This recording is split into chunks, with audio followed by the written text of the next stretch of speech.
યોગસાર આચાર્ય યોગેન્દુ દેવની ટીકા છઠ્ઠી ગાથાની શરૂઆત થાય છે। આત્માના ત્રણ પ્રકાર છે।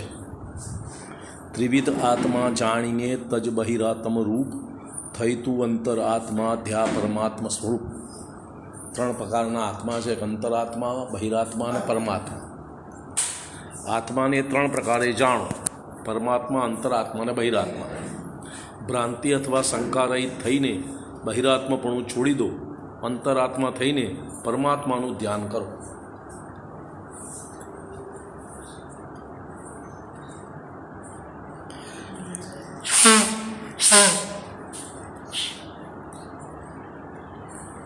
દ્રવ્ય દ્રષ્ટિ અથવા શુદ્ધ નિશ્ચય નહીંથી બધા જ આત્મા એક સરખા શુદ્ધ બુદ્ધ પરમાત્મા જ્ઞાનાનંદ છે, કોઈ ભેદ નથી। દ્રવ્યનો સ્વભાવ સત છે, સદા રહેનારો છે। સત ઉત્પાદ વે ધ્રુપ છે। દરેક દ્રવ્ય પોતાના સર્વસામાન્ય વિશેષ ગુણોને પોતામાં સદા ટકાવી રાખે છે। જો અહીંયા યોગેન્દુ દેવની યોગસાર ટીકા, યોગેન્દુ દેવ આચાર્ય, એમાં છઠ્ઠી ગાથા શરૂઆત થઈ, છઠ્ઠી ગાથા આજે ચાલુ થઈ। એમાં કહે છે આત્મા ત્રણ પ્રકારે છે, બહિરાત્મા, અંતરાત્મા અને પરમાત્મા। બહિરાત્મા એટલે મિથ્યા દ્રષ્ટિ, અંતરાત્મા એટલે 4 થી 12મા ગુણસ્થાન સુધી, અને પરમાત્મા એટલે 13મા ગુણસ્થાનથી ઉપર। હવે કહે છે દ્રવ્ય દ્રષ્ટિ અથવા શુદ્ધ નિશ્ચય નહીંથી બધા જ આત્મા એક સરખા છે। શુદ્ધ બુદ્ધ પરમાત્મા જ્ઞાનાનંદમય છે, કોઈ ભેદ નથી। અંતરાત્મા, બહિરાત્મા અને પરમાત્માપણું પર્યાયમાં છે, દ્રવ્ય સ્વભાવમાં નહીં, બરાબર। દ્રવ્યનો સ્વભાવ સત છે, સત એટલે સદા ટકવાવાળો, જેનો ક્યારેય અભાવ ના થાય એનું નામ સત। સત ઉત્પાદ વે ધ્રુવ રૂપ છે। દરેક દ્રવ્ય પોતાના સર્વસામાન્ય વિશેષ ગુણોને પોતામાં સદા ટકાવી રાખે છે। કોઈ પણ દ્રવ્યનો કોઈ પણ ગુણનો ક્યારેય પણ અભાવ ના થાય। જે દ્રવ્યના જે ગુણ હોય એમાં કોઈનું ઓછા વધતુંપણું કોઈમાં બને નહીં। તેમાં એક પણ ગુણ ઓછો કે વધતો થતો નથી, તેથી દ્રવ્ય ધ્રુવ હોય છે। દરેક ગુણ પરિણમનશીલ છે અને દરેક ગુણોનું દરેક સમયે પરિણમન થયા જ કરે।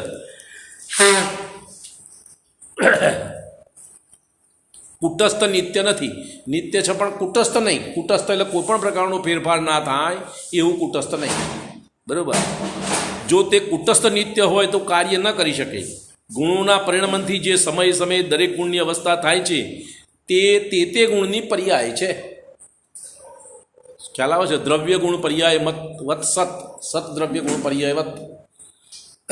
હવે અહીંયા આગળ વાત એ છે કે દરેક ગુણની દરેક સમયે પરિણમન થયા જ કરે, કોઈ પણ ગુણનું ક્યારેય પણ પરિણમન ના થાય એવું ના બને, બરાબર। આ દરેક દ્રવ્યની વાત, એકલા જીવ દ્રવ્યની વાત નથી। પૂતગલ દ્રવ્યમાં હોય પણ એના બધા ગુણોનું પરિણમન થયા જ કરે। આકાશ દ્રવ્યમાં પણ એમ, ધર્માસ્તિકાય, અધર્માસ્તિકાય, કાળ, બધા દ્રવ્યોમાં આ પ્રમાણે દરેક દ્રવ્યોના દરેક ગુણોનું દરેક સમયે પરિણમન થયા જ કરે એવો દ્રવ્યનો સ્વભાવ છે। એક ગુણમાં સમયે સમયે થતી એવી અનંત પર્યાયો હોય છે। પર્યાયો બધી નાશવંત છે। જ્યારે એક પર્યાય ઉત્પન્ન થાય છે ત્યારે પહેલાની પર્યાયનો નાશ કરીને ઉત્પન્ન થાય છે। નાશ એટલે અભાવ।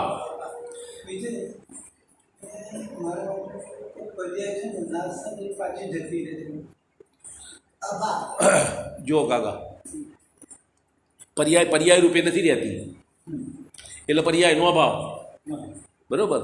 જે પર્યાય દ્રવ્યમાં સમય જાય છે એટલે દ્રવ્યમાંથી એનો અભાવ છે એમ નહીં। સોનામાંથી કડું બનાવ્યું તો સોનાનો અભાવ નહીં, દોરાની પર્યાયનો અભાવ થયો, પણ દોરાની પર્યાય ક્યાં ગઈ?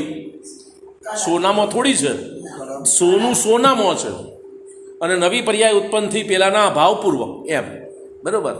અહીંયા આગળ વાત, આ તો સામાન્ય સ્થૂળ દાખલો છે। દ્રવ્યના દરેક ગુણ પર્યાયનો કોઈ દાખલો 100% મળતો ના આવે, પણ મૂળ વાત એ છે કે જે દ્રવ્યની જે ગુણની જે પર્યાય ઉત્પન્ન થાય એ આગળની પર્યાયનો અભાવ કરીને ઉત્પન્ન થાય। આગળની પર્યાય રૂપે ના રહે તો પર્યાય રૂપે ના રહે પછી એને શું કરવાનું? પછી પર્યાય કયો સમય ગઈ એનો અર્થ કે પર્યાયનો અભાવ થયો, પર્યાયપણાનો અભાવ। એક ગુણમાં સમયે સમયે થતી એવી અનંત પર્યાયો હોય છે। પર્યાયો બધી નાશવંત છે. જ્યારે એક પર્યાય ઉત્પન્ન થાય છે ત્યારે પહેલાંની પર્યાયનો નાશ કરીને ઉત્પન્ન થાય છે. પર્યાયની અપેક્ષાએ દરેક સમયે દ્રવ્ય ઉત્પાદ વ્યય સ્વરૂપ છે. પર્યાયની અપેક્ષાએ દરેક દ્રવ્ય ઉત્પાદ વ્યય સ્વરૂપ છે. ઉત્પાદ વ્યય પર્યાયનું, દ્રવ્યનું નહીં. દ્રવ્ય તો એમને એમ રે. સોનામાંથી દોરો બન્યો ને દોરામાંથી દોરાનો અભાવ થઈને કડું બન્યું ને કડાનો અભાવ થઈને હાર બન્યો. સોનું એમને એમ રે, સોનાનો અભાવ નહીં. બરાબર? હા, સોનું એટલે દ્રવ્ય, અને કડું, દોરો, હાર એ બધી પર્યાય. અર્થાત જૂની પર્યાયનો વિહાર કરીને નવીન પર્યાયને ઉત્પન્ન કરતું થતું દ્રવ્ય પોતાના સર્વ ગુણો સહિત ટકીને રહે છે. આ પર્યાય સ્વતંત્ર ઉત્પન્ન થાય છે, દ્રવ્ય વગર એમ નહીં. દ્રવ્યના આધારે, દ્રવ્યના અસ્તિત્વમાં આગળની પર્યાયનો વ્યય થાય, નવીન પર્યાય ઉત્પન્ન થાય ને દ્રવ્ય ટકી રહે. બરાબર? તેથી દ્રવ્યનું લક્ષણ ગુણ પર્યાયવત દ્રવ્યમ, ગુણ પર્યાયવાળું દ્રવ્ય હોય છે એવું કહ્યું છે. દરેક દ્રવ્યમાં જેટલી પર્યાયો સંભવી શકે છે તે બધાની શક્તિ રહેલ છે. શું કહ્યું? જે પર્યાયો સંભવી શકે છે એ બધાની શક્તિ રહેલી છે. પ્રગટતા એક સમયમાં એકની હોય છે, પ્રગટતા બેની નહીં. અને પર્યાય રૂપે નહીં. પર્યાયનો અભાવ થયો એ દ્રવ્યમાં પર્યાય રૂપે નહીં, દ્રવ્ય રૂપે રહે. બરાબર? જેમ માટીના ઢેફામાં જેટલી જાતા વાસણો, રમકડા, મકાન આદિ બનવાની શક્તિ છે તે બધી પર્યાયો શક્તિથી છે. પ્રગટતા એક સમયમાં એક પર્યાયની જ હોય. જેમ કે માટીમાંથી પ્યાલો બનાવ્યો, પ્યાલો તોડીને માટલી બનાવી, માટલી તોડીને પુરુષ બનાવ્યું, પુરુષ તોડીને સ્ત્રી બનાવી વગેરે. આ બધી પર્યાયોમાં માટી તે જ છે. સ્પર્શ, રસ, ગંધ, વર્ણમય માટી સદા રહે અને પર્યાય નવી નવી ઉત્પન્ન થાય. હવે જગતમાં 6 પ્રકારના દ્રવ્યો છે. આકાશ, ધર્માસ્તિકાય, અધર્માસ્તિકાય, કાલાણુ. આ ચારેય દ્રવ્યોમાં એક સમાન સદસ સ્વભાવ પર્યાયો થયા જ કરે. આ ચારેયમાં દરેક સમયે એક જ જેવી પર્યાયો ઉત્પન્ન થયા કરે. ચારેયની એક જેવી નહીં, દરેકની પોતપોતાની એક જેવી. કાલાણુ છે, કાળ છે, તો કાળ દ્રવ્યની જે પર્યાય થાય અત્યારે ઉત્પન્ન થઈ, બીજા સમયે એવી જ, ત્રીજા સમયે એવી જ, નવી નવી પણ એ જ પ્રકારની. આકાશ દ્રવ્યની પર્યાય કાળ દ્રવ્ય કરતો જુદી, પણ આકાશ દ્રવ્યની પર્યાય જે સમયે જે થાય એ જ બીજા સમયે એવી જ હોય, ત્રીજા સમયે એવી જ હોય. એમ સદસનો અર્થ એમ. ચારેયની એક હરખી એમ નહીં. પોઈન્ટ સમજમાં ફરતી બોલું. જગતમાં 6 દ્રવ્ય 6 છે. ધર્માસ્તિકાય, અધર્માસ્તિકાય, આકાશ અને કાલાણુ. આ ચારેય દ્રવ્યોમાં એક સમાન સદસ સ્વભાવ પર્યાયો જ થયા કરે છે. એમાં કોઈ વિભાવ પરિણમન હોતું જ નથી. કોમ હશે એમાં? ધર્માસ્તિકાય, અધર્માસ્તિકાય, આકાશ અને કાળ એ દ્રવ્યોનું સદાય સ્વભાવ પરિણમન જ થાય. ચારે ચોથો કાળ હોય કે પાંચમો કાળ હોય, છઠ્ઠો કાળ ગમે તે હોય, આ 4 દ્રવ્યોનું વિભાવ પરિણમન થતું નથી. અને ચાહે ચોથો કાળ હોય, પાંચમો કાળ હોય, ભોગભૂમિ હોય, ગમે તે હોય, તો પણ જીવ અને પૂતગલમાં વિભાવ પરિણમન થયા જ કરે સંસાર અવસ્થામાં. બરાબર? તેમને પરના નિમિત્તે વિભાવ પર્યાયો થઈ શકતી નથી. કોને? આ 4 દ્રવ્યોને. ગમે તેવું પરનું નિમિત્ત મળે તો પણ એમાં વિભાવ પર્યાય થતી જ નથી. વિભાવ પર્યાય થવાની એમની યોગ્યતા જ નથી. જીવ અને પૂતગલ બેમાં જ વિભાવ પરિણમન કરવાની યોગ્યતા છે. માટે જીવ પૂતગલ પોતાની વિભાવ પરિણમનની યોગ્યતાથી વિભાવ રૂપે પરિણમ છે. એમાં પરદ્રવ્ય નિમિત્ત છે. પરદ્રવ્ય એના વિભાવ રૂપે પરિણામ આવે છે એમ નહીં. જો પરદ્રવ્ય એના વિભાવ રૂપે પરિણામ આવતું હોય તો તે પરદ્રવ્ય આકાશ આદિ 4 દ્રવ્યોના વિભાવ રૂપે પરિણામ આવે. પણ એમને નથી પરિણામ આવી શકતું. કેમ? એમનામાં વિભાવની શક્તિ નથી. તો જીવ કેમ વિભાવ રૂપે પરિણમે છે? એમનામાં વિભાવ કરવાની શક્તિ છે, યોગ્યતા છે. માટે એમ તો 2 વસ્તુનો વિચાર કરો. નિમિત્તનો વિચાર કરો અને તમારી વિભાવ પરિણમવાની યોગ્યતા છે એનો વિચાર કરો. એક વસ્તુનો વિચાર કરો તો સત્ય નહીં સમજાય. એમ સિદ્ધાત્માઓમાં પણ સ્વભાવ સદસ પર્યાયો થાય છે. કેમ કે તેમના ઉપર કોઈ પરદ્રવ્યનો પ્રભાવ પડી શકતો નથી. તે પૂર્ણ મુક્ત છે. જેમ આકાશ, ધર્માસ્તિકાય, અધર્માસ્તિકાય, કાળની એક સ્વભાવ સદસ પર્યાય થાય છે, એમ સિદ્ધ જીવોની પણ બધી પર્યાયો સદસ જ થાય, એક સરખી. જુદી જુદી પણ દરેક વખતે જે પર્યાય ઉત્પન્ન થાય પેલી જુદી પર્યાય, જૂની પર્યાય અને નવી પર્યાયમાં કોઈ ફરક નહીં, બધી એક સરખી થાય એમ.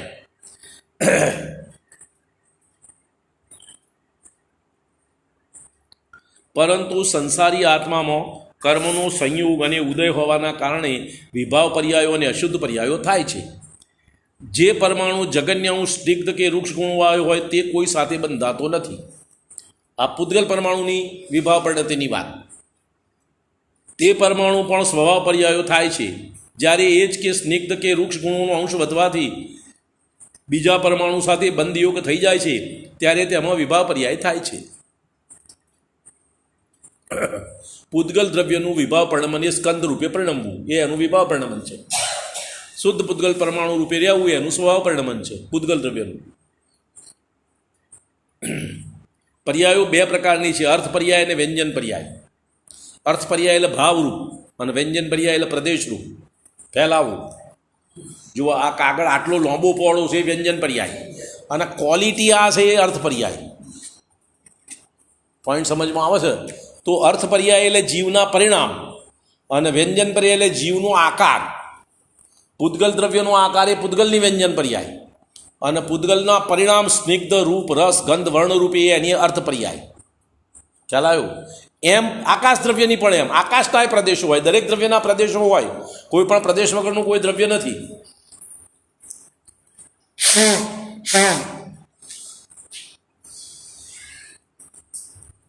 પર્યાયો બે પ્રકારની છે, અર્થ પર્યાય અને વ્યંજન પર્યાય. પ્રદેશ ગુણ અથવા આકારના પલટવાને વ્યંજન પર્યાય અને અન્ય સર્વ ગુણોના પરિણમનની અર્થ પર્યાય છે. પ્રદેશ ગુણ પલટવાની જે પ્રક્રિયા ચાલે છે એનું નામ વ્યંજન પર્યાય. પ્રદેશ ગુણ સિવાય બાકીના ગુણોનું જે પરિણમન છે એનું નામ અર્થ પર્યાય. અન્ય સર્વ ગુણોના પરિણમનની અર્થ પર્યાય કહે છે. શુદ્ધ દ્રવ્યોમાં વ્યંજન અને અર્થ પર્યાય સમાન રૂપે શુદ્ધ જ હોય છે. શુદ્ધ દ્રવ્યોમાં વ્યંજન પર્યાય પણ શુદ્ધ હોય અને અર્થ પર્યાય પણ શુદ્ધ હોય.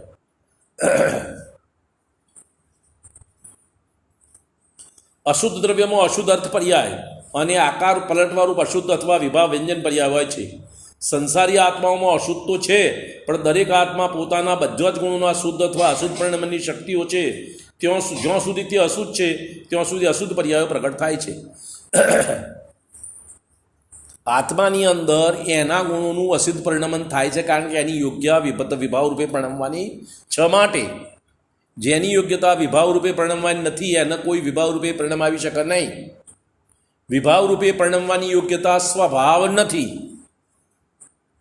તે કાયમ માટે ના પરિણમે. વિભાવ રૂપે એને કોઈ નિમિત્ત મળે તો જ વિભાવ રૂપે પરિણમે. એમ વિભાવ રૂપે પરિણમવાની યોગ્યતા નિમિત્ત ના હોય ને પોતાની મેળે જ વિભાવ રૂપે પરિણમે તો વિભાવ સ્વભાવ થઈ જાય. પોઈન્ટ સમજમાં આવે છે? વિભાવ રૂપે પરિણમવાની યોગ્યતા જીવ દ્રવ્યમાં પરના નિમિત્તે છે, સ્વના નિમિત્તે વિભાવ રૂપે પરિણમવાની યોગ્યતા નથી.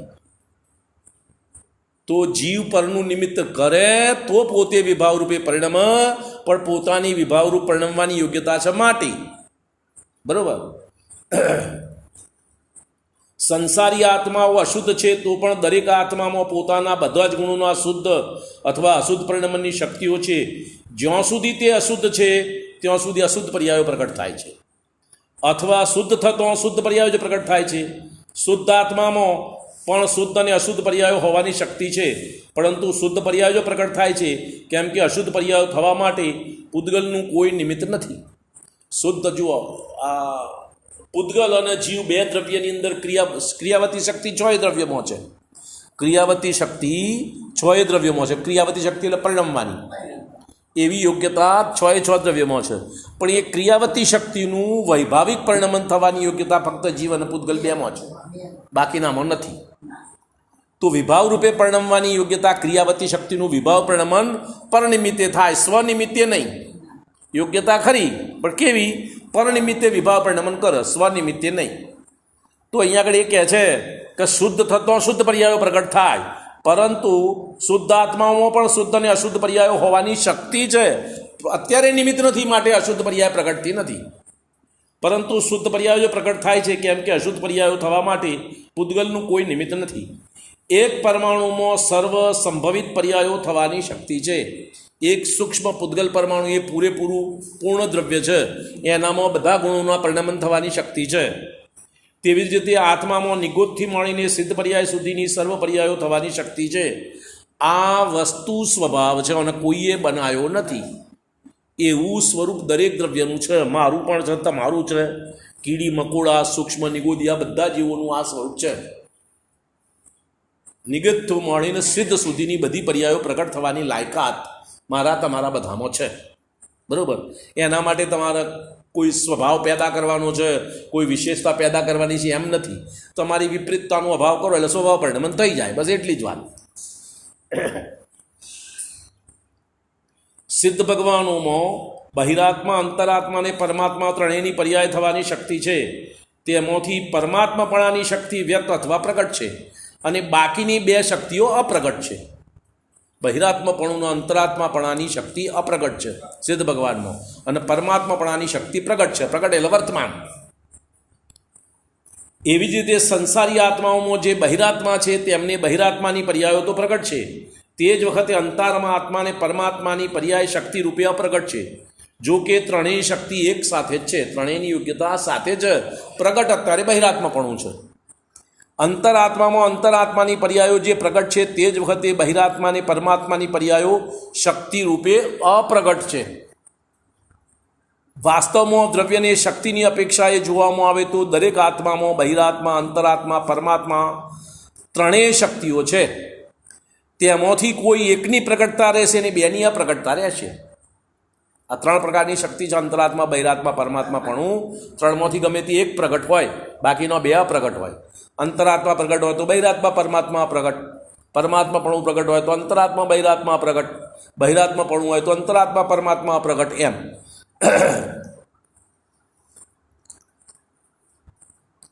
પાણીમાં ગરમ થવાની, લાલ, લીલા, પીળા કે સફેદ થવાની તેમજ ઠંડા રહેવાની વગેરે શક્તિઓ છે. જ્યારે પરનું નિમિત્ત નહીં હોય ત્યારે તે પાણી નિર્મળ અને ઠંડુ જ રહેશે. તે જ પાણીને અગ્નિનું નિમિત્ત મળે ત્યારે ગરમ થઈ જશે. તે વખતે ગરમપણાની દશા પ્રગટ થશે અને ઠંડાપણાની દશા પ્રગટ રહેશે. મળનું નિમિત્ત મળવાથી મેલું, લાલ રંગનું નિમિત્ત મળવાથી લાલ, પીળા રંગનું નિમિત્ત મળવાથી પીળું, લીલા રંગનું નિમિત્ત મળવાથી લીલું થઈ જશે. ત્યારે નિર્મળપણું શક્તિ રૂપે રહેશે અને મેલપણું પ્રગટ રહેશે.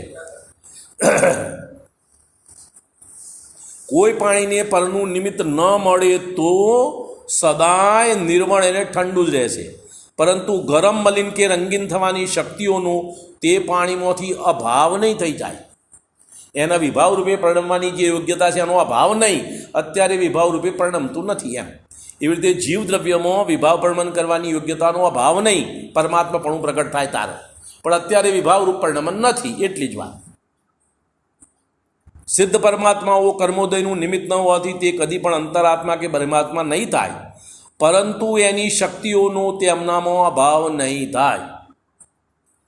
અભવ્ય જીવ કદી પણ અંતરાત્મા કે પરમાત્મા નહીં હોય, બહિરાત્મા રૂપે જ રહેશે. જે અભવ્ય જીવો છે એ ક્યારેય અંતરાત્મા પરમાત્મા પણ નહીં થાય, એ કાયમ માટે બહિરાત્મા જ રહેશે. પણ તેમનામાં અંતરાત્મા ને પરમાત્માની શક્તિઓનો અભાવ નહીં થાય. એ તો અભવ્ય તો એ અપેક્ષા એ કે એમનામાં અંતરાત્મા પરમાત્મા પણ પ્રગટ નહીં થાય. શક્તિનો અભાવ છે એમ નહીં, શક્તિ તો એમનામાં ત્રણેય, અંતરાત્મા, બહિરાત્મા અને પરમાત્માની ત્રણેય પ્રગટ એકલી બહિરાત્માપણાની રહેશે. એમ તેથી પૂજ્યપાદ સ્વામીએ સમાધિ શતકમાં કહ્યું છે, દરેક પ્રાણીમાં બહિરાત્મા, અંતરાત્મા અને પરમાત્મા એ ત્રણ પ્રકારપણું છે. તેમાંથી બહિરાત્માપણું છોડવું, અંતરાત્માના ઉપાયથી પરમાત્માપણાની સિદ્ધિ કરવી, એ જ યોગેન્દ્ર આચાર્ય પરમાત્મા પ્રકાશમાં કહે છે. આત્માને ત્રણ પ્રકારના જાણીને બહિરાત્મા સ્વરૂપ ભાવને શીઘ્ર છોડવું. બહિરાત્માપણું છે એ તમારો વિભાવ છે, એને છોડવાનો પ્રયત્ન કરો. અને જે પરમાત્માનો સ્વભાવ છે તેને સ્વસંવેદન જ્ઞાનથી અંતરાત્મા થઈને જાણો. તે સ્વભાવ કેવળ જ્ઞાનથી પરિપૂર્ણ છે. કોનું? પોતાનું. અત્યારે પણ સંસાર અવસ્થામાં પણ દરેક જીવદ્રવ્યનું પોતાનું અંતરાત્મ સ્વભાવ કેવળ જ્ઞાનથી પરિપૂર્ણ છે, એને ક્યાંય બહારથી લાવવાનું નથી.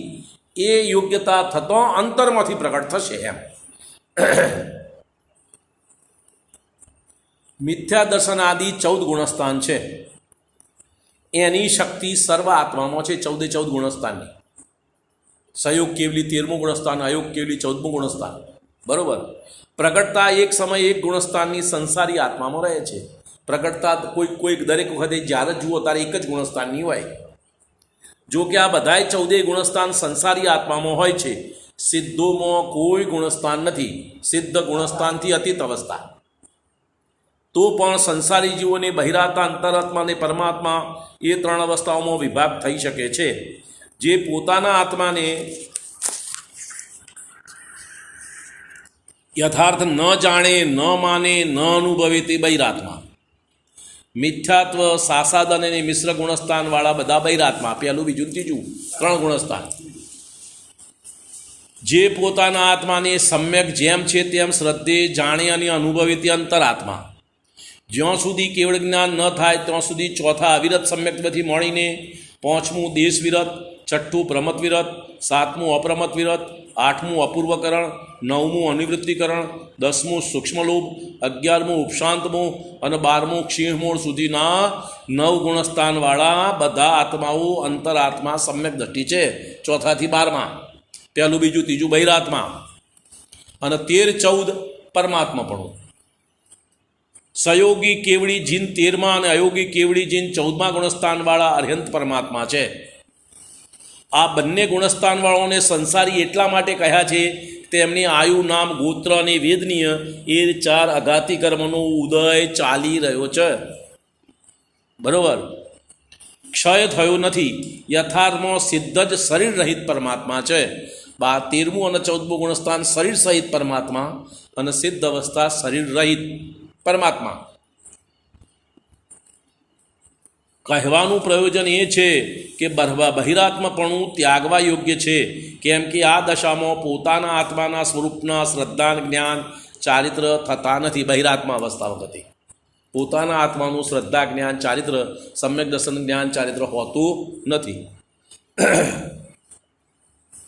ઉપયોગ સંસારમાં આસક્ત મલિન રહે છે તથા આત્મજ્ઞાની થઈને અંતરાત્મ દશામાં પરમાત્માનું ધ્યાન કરીને અર્થાત પોતાના જ આત્માને પરમાત્મા રૂપ અનુભવીને કર્મોનું ક્ષય કરીને પરમાત્મા થઈ જવું યોગ્ય છે. પ્રયત્ન આ કરવાનો અંતરાત્મામાં થવું અને અંતરાત્મા થયા પછી પરમાત્માપણાનો પ્રયત્ન ચાલુ રાખવો તો પરમાત્માપણું પ્રગટ થાય. ધર્મના સાધનમાં પ્રમાદ ન કરવો જોઈએ. સાર સમુચ્ચયમાં કુલભદ્રાચાર્ય કહે છે, દુઃખરૂપી રોગનું વિનાશક ધર્મરૂપી અમૃત સદા પીવું જોઈએ, જેના પાનથી જીવોને સદાય પરમ આનંદની પ્રાપ્તિ થાય છે. હવે 6ઠું ગાથા પતિ. હવે 7મી ગાથા યોગસારની. બરાબર. બહિરાત્માનું સ્વરૂપ. બહિરાત્મા, અંતરાત્મા અને પરમાત્મા કયા ને.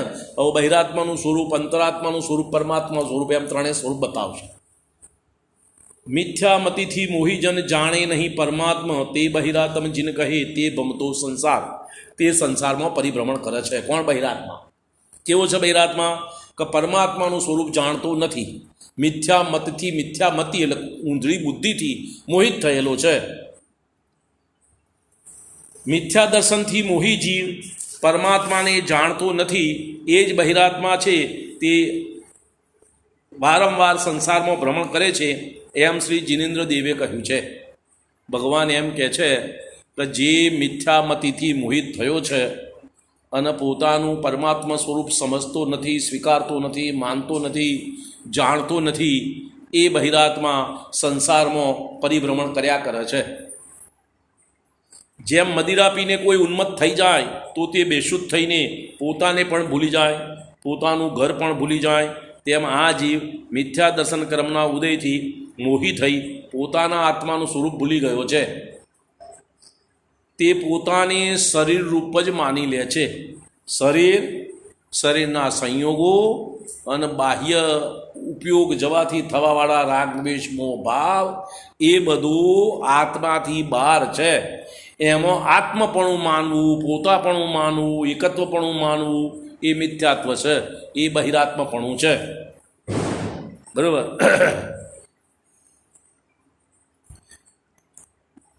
આ જીવ મિથ્યા દર્શન કર્મના ઉદયથી મોહી થઈને પોતાના આત્માનું સ્વરૂપ ભૂલી ગયો છે. તે પોતાને શરીર રૂપ જ માની લે છે અને કર્મના ઉદયથી જે અવસ્થાઓ થાય છે તેમને પોતાનું સ્વરૂપ માને છે. કર્મના ઉદયથી રાગ થાય, દ્વેષ થાય, મોહ થાય, દાનના ભાવ થાય, પૂજા ભક્તિના ભાવ થાય, એ તો તારો વિકારી ભાવ છે, એ તારું સ્વરૂપ નથી. થાય છે તારામાં, ભોગવટો તું કરું છું, પણ તારું સ્વરૂપ નથી એમ. અને એને પોતાનું સ્વરૂપ માને છે એ બહિરાત્મા. જુઓ, પૂજાના ભાવ કરે બહિરાત્મા એમ નથી કહ્યું, તફાવત સમજજો. પૂજાના ભાવ થાય છે એ ભાવને પોતાનું સ્વરૂપ માને છે બહિરાત્મા. એ બેમાં તફાવત. પૂજાનો ભાવ બહિરાત્મા નહીં, પૂજાના ભાવમાં એકત્વપણું બહિરાત્માપણું છે. પૂજાના ભાવમાં, રાગ ભાવમાં, મોહ ભાવમાં, ક્રોધ ભાવમાં, માયાચારીના ભાવમાં, પાંચ ઇન્દ્રિયના વિષય ભોગ ઉપભોગના ભાવમાં એકત્વપણું. આ બધા ભાવો બહિરાત્માપણું નહીં. આ બધા ભાવો તો શુભ અશુભ ભાવો. શુભ અશુભ ભાવો એ બહિરાત્માપણું નથી. શુભ અશુભ ભાવોમાં એકત્વપણું એ બહિરાત્માપણું છે. પોઈન્ટ તફાવત આ સમજવાનો છે. આપણા બધા વાત કરીએ એટલે પછી લોકો સમજતા ના હોય એટલે કે તમે ભગવાનની પૂજાની ના પાડો છો અને બહિરાત્મા પણ કોઈ ભગવાનની પૂજાનું. એટલે ભગવાનની પૂજાને બહિરાત્મા પણ નથી કહ્યું. ભગવાનની પૂજા ના થવાવાળા ભાવોમાં તારું એકત્વપણું છે એ બહિરાત્માપણું છે. સમ્યક દ્રષ્ટિ જીવને પૂજાના ભાવ તો થાય, એમાં એકત્વપણું ના હોય. એ પોતે સમજે આ ભાવ મારા સ્વરૂપથી જુદા છે, આ મારો રાગ ભાવ છે, આ પુણ્ય ભાવ છે, ક્ષણિક ભાવ છે, છોડવા યોગ્ય છે, એમ સમજે છે. અને અજ્ઞાની તો અનસ સર્વસ્વ માને છે. એ ભૂલ. બરોબર. આત્માનો વાસ્તવિક સ્વભાવ સિદ્ધ પરમાત્મા સમાન, પરમ શુદ્ધ, નિર્વિકાર, નિરંજન, કૃતકૃત્ય, ઈચ્છા રહિત, શરીર રહિત, વચન રહિત, મનના સંકલ્પ વિકલ્પ રહિત, અમૂર્તિક અને અવિનાશી છે. આ એનો સાચો સ્વભાવ આવો છે આત્માનો. શાશ્વત શુદ્ધ સ્વભાવ કેવો છે? ફરીથી બોલું. સિદ્ધ પરમાત્મા સમાન, પરમ શુદ્ધ, નિર્વિકાર, નિરંજન, કૃતકૃત્ય, ઈચ્છા રહિત, શરીર રહિત, વચન રહિત, સંકલ્પ વિકલ્પ રહિત, અમૂર્તિક અને અવિનાશી છે. આવો આત્માનો સ્વભાવ છે. જે આ વાત સમજતું નથી, તે જેના આ વાતની કબૂલાત નથી, આ વાતનો સ્વીકાર નથી, આ વાતની સમજ નથી, તેવા જીવો, જે કોઈ આત્માનો સ્વભાવ નથી તેવા શુભ અશુભ ભાવોમાં એકત્વપણું કરે છે એ બહિરાત્માપણું. શુભ અશુભ ભાવો બહિરાત્માપણું નહીં. શુભ અશુભ ભાવોમાં એકત્વપણું બહિરાત્માપણું છે. બેનો તફાવત સમજો, ટેકનિકલ સમજવાનું છે ભાઈ. કે જે કોઈ આત્માનો સ્વભાવ નથી તેને પોતાનો સ્વભાવ માની લે છે. કોણ? જેને પોતાના શુદ્ધ સ્વભાવનું ભાન નથી તે. મારું ઘર નથી અને મારું ઘર ક્યારે માનું? મારા ઘરની મને ખબર ના હોય તો. મારા ઘરની ખબર હોય તો તમારા ઘરમાં આવું રહું તો એ તમારા ઘરને મારું માનવું નહીં. જેને પોતાના શુદ્ધ સ્વભાવનું ભાન નથી એવા જીવો જે કોઈ સંયોગી ભાવો થાય છે એને પોતાનું સ્વરૂપ માની લે છે. આ બહિરાત્માપણું. જે કોઈ આત્માનો સ્વભાવ નથી તેને પોતાનો સ્વભાવ માની લે છે. તે આત્માથી ભિન્ન બાહ્ય વસ્તુઓને આત્માની માને છે. આત્માથી બહાર રાગાદી ભાવો, શરીરાદી સંયોગ અને શરીરાદિના નિમિત્તો, ધન, કુટુંબ, પુત્ર, પુત્રાદિ, તે બધાને પોતાનું માને છે. કોણ? બહિરાત્મા. તેથી તેને બહિરાત્મા કહે છે. પોતાના આત્માની સત્તા સર્વ આત્માઓથી જુદી છે. જો મારા આત્માની સત્તા પૂતગલ દ્રવ્યથી તો જુદી છે, આકાશ ધર્માસ્તિકા યથાસ્માકારથી જુદી છે, અને બીજા જીવદ્રવ્યોથી જુદી. મારી સત્તા બીજા જીવદ્રવ્યો સાથે મળેલી નથી. એમના જેવી છે પણ એમનાથી જુદી. એક સિદ્ધની અવગાહનામાં અનંત સિદ્ધ બિરાજે એમ બોલીએ છીએ ને આપણે પૂજામાં. તો એક સિદ્ધની અવગાહનામાં અનંત સિદ્ધ ક્યારે હોય? તો એકબીજામાં ભળી ના જાય. તો ભળી ગયા તો બધા એક થઈ ગયા તો પછી અનંત કેવી રીતે કહેવાય? અનંત છે તો ભળેલા નથી. સમજમાં આવે છે વાત? બરોબર. તો સિદ્ધ શિલા ઉપર અનંત સિદ્ધો બિરાજમાન છે. એમાં કોઈ પણ સિદ્ધાત્મા બીજા સિદ્ધાત્મામાં ભળેલો નથી. એનાથી જુદો જ રહે. એમ સંસારી આત્મા પણ જુદો જ રહે, ભળેલો ના હોય. માનો તમે, એ તમારી માન્યતાની ભૂલ છે. હકીકતમાં એમ બનતું નથી. બરોબર.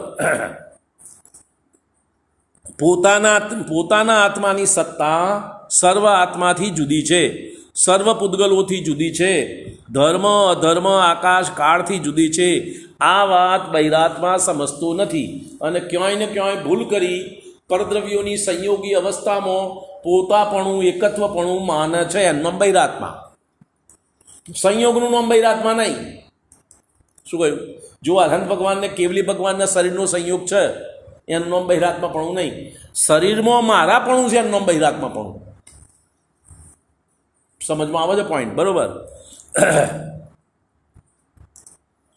તે ઇન્દ્રિય સુખને જ સાચું સુખ માને છે બહિરાત્મા. ઇન્દ્રિય સુખને સાચું સુખ માને છે. તેના જીવનનું ધ્યેય વિષય ભોગ અને માન પુષ્ટિ રહે છે. પોતાનું મહત્વ જણાય, પોતાનું માન જળવાય, વિષય ભોગ ઉપભોગ સુલભ મળ્યા કરે. આ જ એનું ધ્યેય, એ સિવાય બીજું કોઈ ધ્યેય નથી સંસારી જીવનું, બહિરાત્માનું. તે ધર્મનું પણ આ જ હેતુથી પાલન કરે છે. ધર્મનું જો કંઈ પાલન કરે તો એના ફળમાં આ બધું એ ઈચ્છે છે. આના હેતુ માટે એ ધર્મનું પાલન કરે છે. જો કોઈ શુભ કામ કરે છે તો હું દાનનું, પૂજાનું, પરોપકારનું, શ્રાવકના વ્રતોનું, મુનિના વ્રતોનું કરતા છું એમ માનો છે આ બહિરાત્મા. જો કોઈ અશુભ કામ કરે તો હું હિંસાનું કરતા, જૂઠ બોલવાની ચતુરાઈનો કરતા, કપટનો કરતા, વ્યભિચારનો કરતા, હાનિનો કરતા, હિંસાનો કરતા પ્રવીણ પુરુષ છું એમ માને છે બહિરાત્મા. આ પ્રકારના અહંકારથી મૂર્છિત રહે છે. આવા જૂઠા અહંકારથી મૂર્છિત, તન્મય રહે છે. મૂર્છિત એટલે તન્મય. કોણ? બહિરાત્મા. કેવા જૂઠા? શુભ અશુભ પરિણામોનો કરતા હું છું એવા મલિન પરિણામમાં તન્મય રહે છે બહિરાત્મા. આત્માનો સ્વભાવ ન તો શુભ કામ કરવાનો છે ન અશુભ કામ કરવાનું. કારણ કે શુભ અશુભ બે તો અશુદ્ધ ભાવ છે, શુદ્ધ ભાવ જુદો છે. બરાબર. આત્મા સ્વભાવથી પરનો કરતા નથી. આમ બહિરાત્મા પોતાને પરનો કરતા માને છે. પરનો કરતા માનવું એનું નામ બહિરાત્માપણું. પરના કાર્યોમાં તન્મય થવું, એકત્વપણે એનું નામ બહિરાત્માપણું. બરાબર. હવે આગળ વાત. તેવી રીતે પુણ્યના ઉદયથી સુખ અથવા મળતો હું સુખનું અને પાપના ઉદયથી દુઃખ આવતા હું દુઃખનું ભોગવનારું છું એમ માને છે. જો એકત્વપણું, મમત્વપણું, કર્તાપણું અને ભોગતાપણું, પરદ્રવ્યમાં એકત્વપણું, પરદ્રવ્યમાં કર્તાપણું, પરદ્રવ્યમાં મમત્વપણું અને પરદ્રવ્યમાં ભોગતાપણું, આ ચારેય બહિરાત્મપણું છે, ચારેય મિથ્યાત્વપણું છે. હવે કર્તાપણાની વાત થઈ, હવે ભોગતાપણાની વાત. તેવી જ રીતે પુણ્યના ઉદયથી સુખ મળતો હું સુખનો ભોગતા છું અને પાપના ઉદયથી દુઃખ આવતો હું દુઃખનો ભોગવનાર છું એમ માને છે. મેં સંપદા ભોગવી, રાજ્ય ભોગવ્યું, પંચેન્દ્રિયના ભોગ ભોગવ્યા, આ રીતે પરનો ભોગતા માને છે. નહીં તો તમે શેના ભોગતા છો? તમારા રાગ દ્વેષના. શેનો ભોગવટો બને તમને? દરેક જીવનો પોતાના પરિણામનો ભોગવટો હોય, પરદ્રવ્યનો ભોગવટો ના હોય. જો ભોજન કર્યું તો ભોજનના નિમિત્તે થવાવાળા રાગાદી પરિણામનો હું ભોગવટો કરું છું અને માનું છું મેં ભોજનનો ભોગવટો કર્યો. એ ભ્રમણા છે, વિપરીતતા છે. એ વિપરીતતાનો અભાવ થાય તો બહિરાત્મપણું મટે. ખ્યાલ આવ્યો? પાંચ ઇન્દ્રિયના વિષયોમાં, એવી રીતે દાનાદી ક્રિયામાં, બધામાં આ રીતે પરનો ભોગતા માની બેસે છે. આત્મા સ્વભાવથી પોતાના જ્ઞાનાનંદનો ભોગતા છે, પરનો ભોગતા નથી. આ વાત બહિરાત્મા સમજતો નથી. એને તો એમ જ છે કે આ પર વસ્તુને જ હું ભોગવું છું. આચાર્ય કહે છે આત્મા પોતાના આનંદ સ્વભાવનો ભોગવટો કરે છે, ચાહે સંસાર અવસ્થામાં હોય, ચાહે સિદ્ધ અવસ્થામાં હોય. સંસાર અવસ્થામાં આપણને પાંચ ઇન્દ્રિયના વિષયમાં જે આનંદ આવે છે એ આપણા આનંદ ગુણનું વિભાવ પરિણમન છે. પરદ્રવ્યમાંથી આનંદ નથી આવતો. પરદ્રવ્યમાં આનંદ છે નહીં. આનંદ તો ગુણ ફક્ત આત્માનો છે, આત્મા સિવાય બહાર છે નહીં. તો આ પૂતગલ દ્રવ્યનો પાંચ ઇન્દ્રિયના વિષયોમાં આનંદ ક્યાંથી આવ્યો? તો એના નિમિત્તે તું ભોગવું છું તારા આનંદનું વિભાવ પરિણમન અને મોનું છું આ વિષયોમાંથી આવ્યો. એ વિપરીતતા.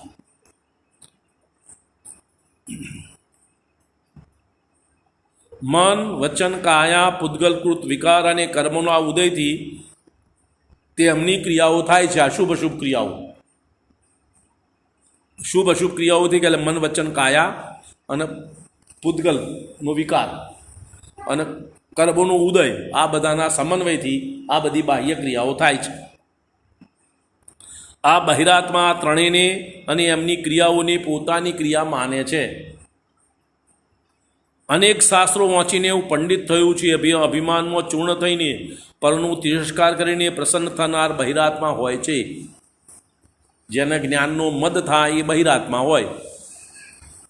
તે એવો ગર્વ કરે છે કે હું અમુક વંશનો છું, હું ઊંચો છું, હું ખૂબ રૂપાળો છું, હું ખૂબ ધનવાન છું, હું ખૂબ બળવાન છું, હું મોટો વિદ્વાન છું, હું મોટો તપસ્વી છું, હું મોટી સત્તા ધરાવું છું, હું ઈચ્છું તેનું નુકસાન કરી શકું છું, મારી મહેરબાનીથી સેંકડો પ્રાણીઓનું પોષણ થાય છે.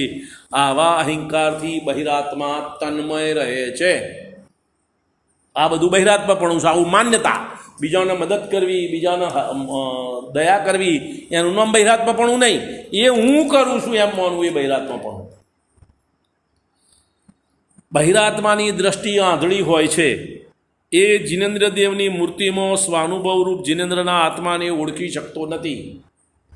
એ તો ફક્ત છત્ર, ચમર, ભામંડળ, સિંહાસન, આ બધી એ જીનેન્દ્રદેવની મૂર્તિમાં સ્વાનુભવરૂપ જીનેન્દ્રના આત્માને ઓળખી શકતો નથી. છત્ર, ચમર આદિ વિભૂતિ સહિત શરીરની રચનાને જ અરહંત માને છે. કાલે પરમ દિવસે આપણે વાત થઈ, આ શરીરની સ્તુતિને અરહંતની સ્તુતિ વ્યવહાર છે, સાચી સ્તુતિ નથી. અને નિશ્ચય સ્તુતિ ત્રણ પ્રકારની કહી.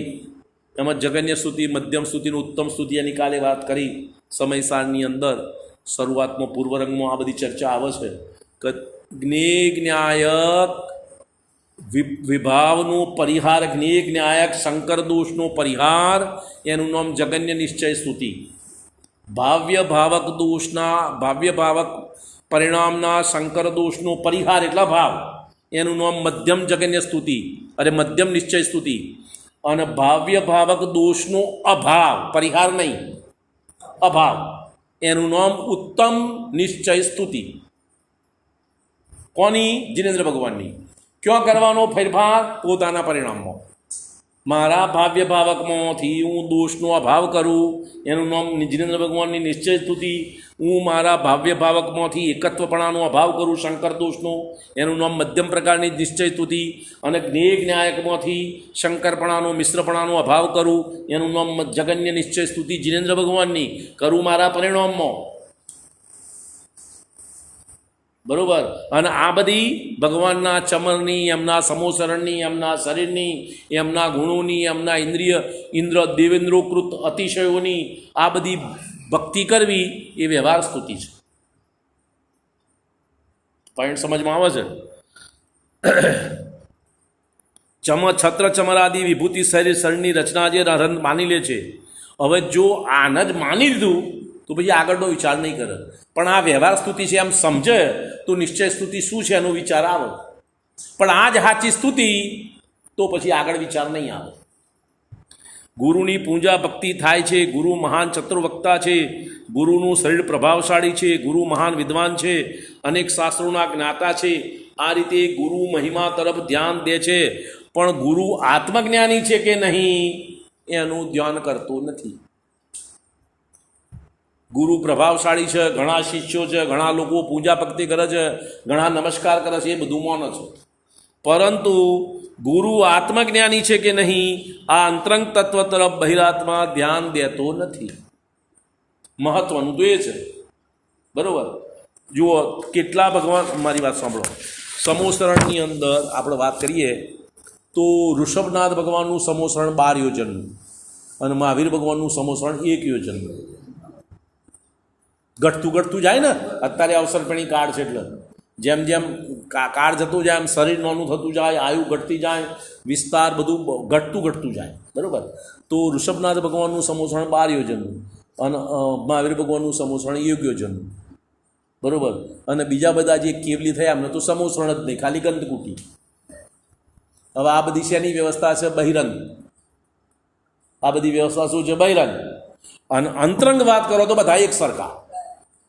चाहे महावीर भगवान होय, चाहे ऋषभनाथ भगवान होय, चाहे चंद्रप्रभु होय, चाहे संभवनाथ होय, चाहे शांतिनाथ होय, चाहे भरत चक्रवर्ती होय, भले बाहुबली होय, अथवा तो अन्य पांडवों आदि मुनिराजो भावलिंगी संतो थया ए होय, बधा एक सरखा अरंत अवस्था में कोई फरक नहीं, अंतरंग परिणाम में कोई तफावत नहीं, बधाने चार गाती कर्मनो अभाव, अनंत चतुष्टयनी प्राप्ति અને 12મો ફરક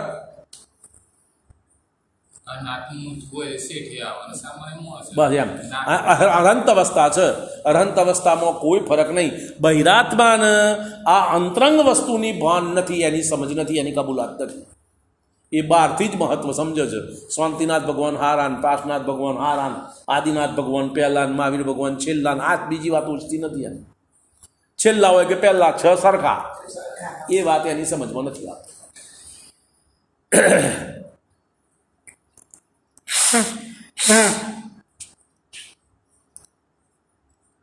શાસ્ત્રમાં રચના સરસ છે, કથન મનોહર છે, ન્યાયની યુક્તિ સહિત છે, અનેક રસ્તોથી પૂર્ણ છે એમ સસરે છે, એમ સમજે છે।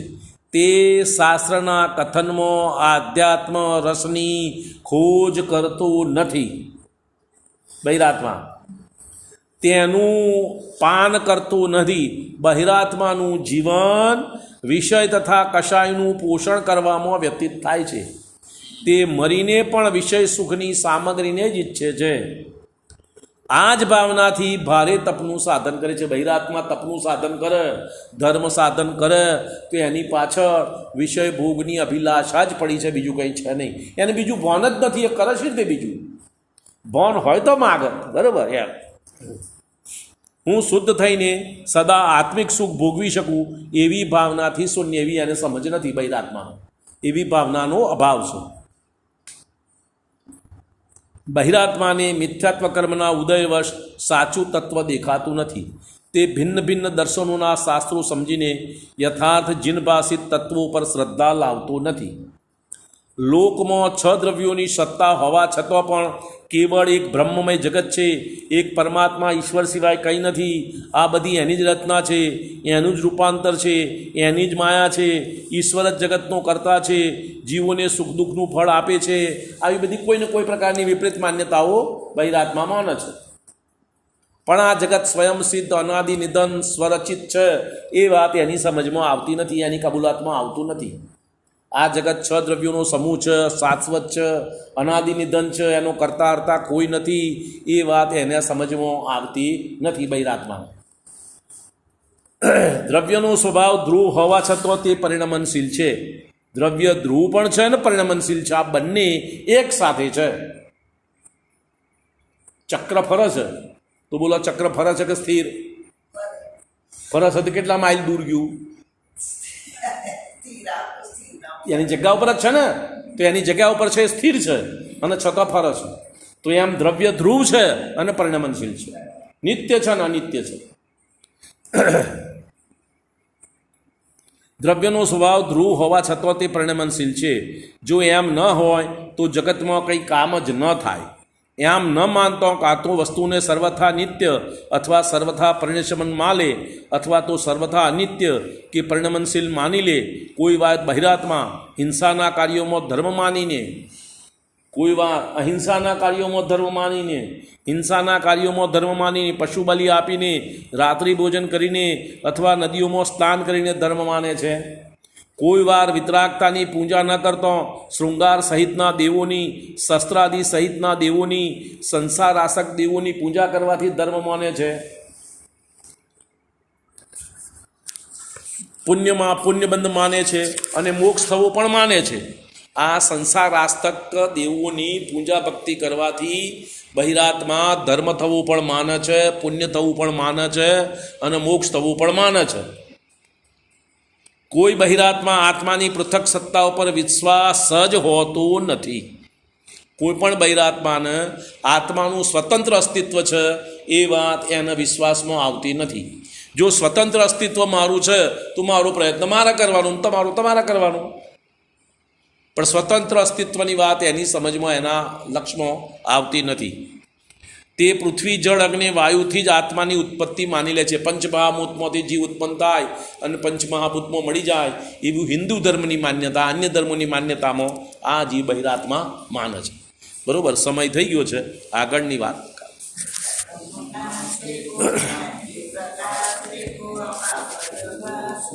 Thank you.